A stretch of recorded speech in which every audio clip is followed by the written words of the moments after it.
Bismillahirrahmanirrahim. Ladies and gentlemen, brothers and sisters, Sheikh Ahmad Deedat, Pastor Erik Bock, it is a great pleasure and a great honor for me to welcome you all to this gathering here tonight in the debate between our well-known, renowned Muslim scholar Ahmad Deedat from South Africa and the well-known Danish priest who has often attracted the eye of the media because of his sternness in his opinion and his bravery to speak it out, Pastor Erik Bock, in the debate tonight here in Denmark, the first of its kind, with we can say with an open topic like this. And I'd like to greet you with the oldest greeting that we know, the peace greeting, peace be upon you, Assalamu alaikum. Salam alaikum. We will start tonight by listening to Sheikh Ahmad Deedat giving his first ideas on tonight's topic, and he will speak for approximately 50 minutes.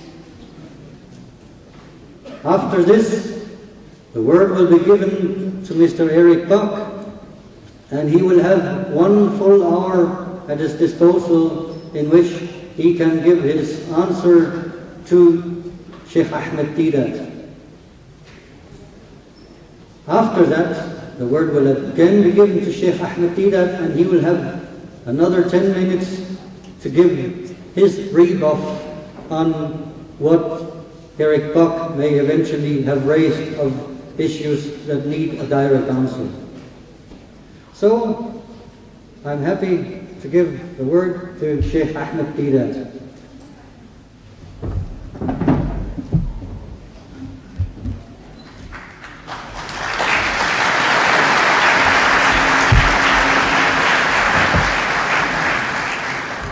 أعوذ بالله من الشيطان الرجيم بسم الله الرحمن الرحيم الحمد لله وحده والصلاة والسلام على من لا نبي بعده اللهم يا مفتح الأبواب ويا مسبب الأسباب ويا دليل الحائرين توكلت عليك يا رب العالمين وأفوض أمري إلى الله إن الله بصير بالعباد. Mr. Chairman, respected pastor, and my dear brothers and sisters, Thomas Carlyle made a great mistake. Who is Thomas Carlyle? Thomas Carlyle happens to be one of the greatest thinkers of the past century, a European, a Britisher, most specifically a Scottish Presbyterian. In 1840, he delivered a series of talks in England under the theme Heroes and Hero Worship. Heroes and Hero Worship. And the first section of his talks was dedicated to the hero as God. And the gods that he discusses are the gods of the Scandinavians. The people in Norway, Sweden, Denmark, they had their gods before Christianity reached them. Like the gods of ancient Greece, gods and goddesses who ate and drank, who wrangled and plotted, carried away the wives of other gods. Like the gods of the Hindus, the Scandinavians also had their own gods in their mythology, in their fairy tales. Odin, Thors, Wodens, these are the gods of the ancient Scandinavians. He deals with that, and heroes as military men, then as heroes as prophet, the hero prophet. He chooses, this Thomas Carlyle, he chose our Nabi Kareem sallallahu alaihi wasallam, the holy prophet Muhammad, as his hero prophet. Amazing.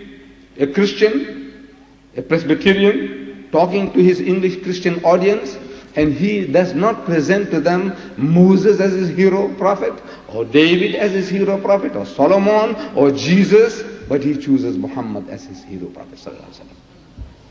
Amazing situation. He was about the first European to do some justice. He tried to do some justice to our Nabi Kareem. He said that the lies which well-meaning zeal has heaped around this man are disgraceful to ourselves only.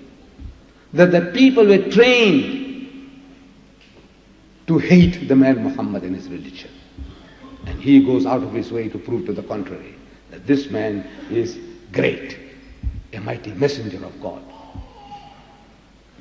But he was wrong, I said, because at the start of his talk on the hero prophet, he makes known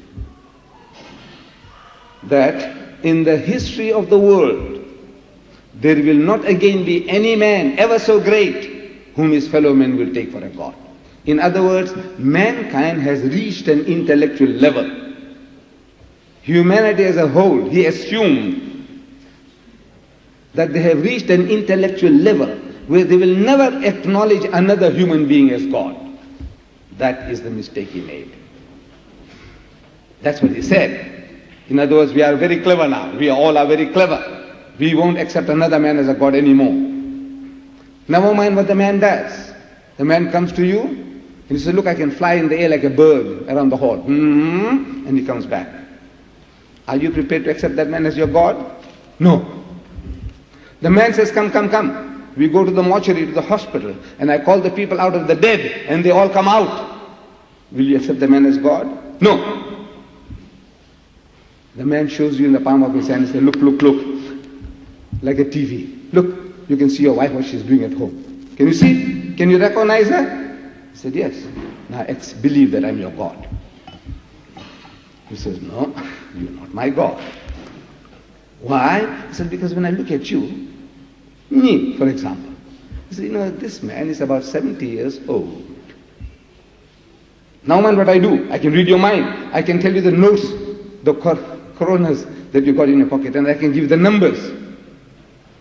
Believe that I'm your God. I said, no, sir. I don't know how you do all these things. But when I look at you, I can see that you're about 70 years old. Before 70, you were not here. You won't be here for another 70, that's definite. I don't know whether you'll last another 7. I don't know. If I had a knife, I can put it through you and kill you. I can strangle you. I can shoot you. You are not my God. You are not the creator of the heavens and the earth. How you do all these miraculous things, I don't know. I don't understand. That is the intellectual development of mankind today. That's what he said. But after he spoke this, that's 150 years ago, in 1840, there are people on earth, they're worshipping men and monkeys, elephants and snakes. In America, Father Divine, an Afro-American, with the white man and the black man were worshipping him as God. Sun Myung Moon, the Korean, there are people who are worshipping him as a God. They're worshipping the devil, Satan, worshipping cult in America. And in the world today, there are more polytheists in the world, people who are worshipping men and monkeys, elephants and snakes on God's good earth today, than the worshippers of the one true God. So Carlyle was wrong. He assumed that we had reached that intellectual development where we will not accept another human being as God. But today there are people who worship other human beings as gods. And the topic for this evening, of course you know, is Jesus. Is Jesus God? And there are over 1 billion people on earth who say Jesus Christ is God incarnate, God Almighty who came down to earth as a man. And they are the most knowledgeable people. People who land on the moon and they're making the Mars and Jupiter probes. They monitor the world like things in their hands, on their fingertips. They know what's going on in the world. But they still, despite all that, they still worship another human being as God. Now, what we want to establish is this. Before we confer divinity upon anybody, there is a rational question. Did the man claim to be God? Number one, we want to know whether the person made the claim. We have no right to say Quisling, the guy in Norway who was selling his country to the Germans, Quisling. Heard the name? Quisling. That guy, let's say there is a Quisling cult in Norway. They say that the Quisling was the Messiah. He was the Messiah. And this cult grows and it overtakes Sweden and Denmark and the whole of Europe. They said, no, he was God. First question we have to ask is that this guy Quisling, did he claim to be God? Hitler, some cult starts growing in Germany. Neo-Nazis are once more on the warpath. The racists are on the warpath again. And let's say it grows, the sickness grows. And 90 million Germans one day just said, Hitler was the Messiah. He was God incarnate. The sensible thing to do is to ask a simple question. Did Hitler say he was God?